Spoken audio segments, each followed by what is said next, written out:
ഒരു അണ്ണാൻ കുഞ്ഞിനെ തന്റെ കുഞ്ഞിനൊപ്പം പൊന്നുപോലെ നോക്കി വളർത്തുകയാണ് ഒരു പൂച്ചയമ്മ. കാസർഗോഡ് പിലിക്കോട്ട് പുത്തിലോട്ടാണ് ഈ അപൂർവ സൗഹൃദത്തിന്റെ കാഴ്ച. അബദ്ധത്തിലെങ്ങാൻ ഒരു അണ്ണാൻ കുഞ്ഞ് മുന്നിൽപ്പെട്ടാൽ പൂച്ച എന്തു ചെയ്യും? പിന്നാലെ ഓടിയെത്തി കടിച്ചെടുക്കും. എന്നാൽ പിലിക്കോട് പുത്തിലോട്ടെ മണിക്കുട്ടി എന്ന പൂച്ചയമ്മ അണ്ണാൻ കുഞ്ഞിനെ പാല് നൽകും.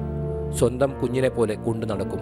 ചുമട്ടുതൊഴിലാളിയായ വി രാജന്റെ വീട്ടിലാണ് ഈ അപൂർവ സൗഹൃദ കാഴ്ച. മണിക്കുട്ടി 6 മാസമായി രാജന്റെ വീട്ടിൽ ഒരു അംഗം പോലെയാണ്. ഒരാഴ്ച മുമ്പ് മണിക്കുട്ടിക്ക് 4 കുഞ്ഞുങ്ങൾ പിറന്നു. പക്ഷേ ഇപ്പോൾ ശേഷിക്കുന്നത് ഒരാൾ മാത്രം. ഇതിനിടയിലാണ് 5 ദിവസം മുമ്പ് വീടിന് മുകളിൽ നിന്ന് ഒരു അണ്ണാൻ കുഞ്ഞ് താഴെ വീണത്. ഏറെ നേരം വീട്ടുകാർ അമ്മയെ തിരഞ്ഞെങ്കിലും എങ്ങും കണ്ടെത്താനായില്ല. സ്ഥിരമായിട്ട് അതിന് മല കൂട്ടുന്നതും ഈ പൂച്ചയാണ്.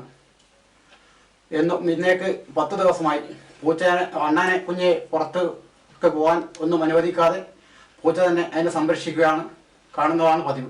ഇതിനിടയിലാണ് മണിക്കുട്ടി അണ്ണാൻ കുഞ്ഞിനരികിലേക്ക് ഓടിയെത്തിയത്.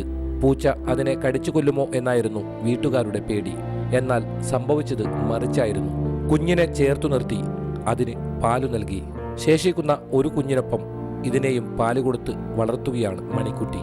എവിടെയെങ്കിലും പോകുമ്പോൾ അണ്ണാൻ കുഞ്ഞിനെ ചുമലിരുത്തിയാണ് കറക്കം. ഉറക്കവും 3 പേരും ഒരുമിച്ചു തന്നെ. എന്തായാലും കാഴ്ചക്കാരിൽ കൗതുകം നിറയ്ക്കുകയാണ് ഈ അപൂർവ സൗഹൃദം. റിപ്പോർട്ടർ, കാസർഗോഡ്.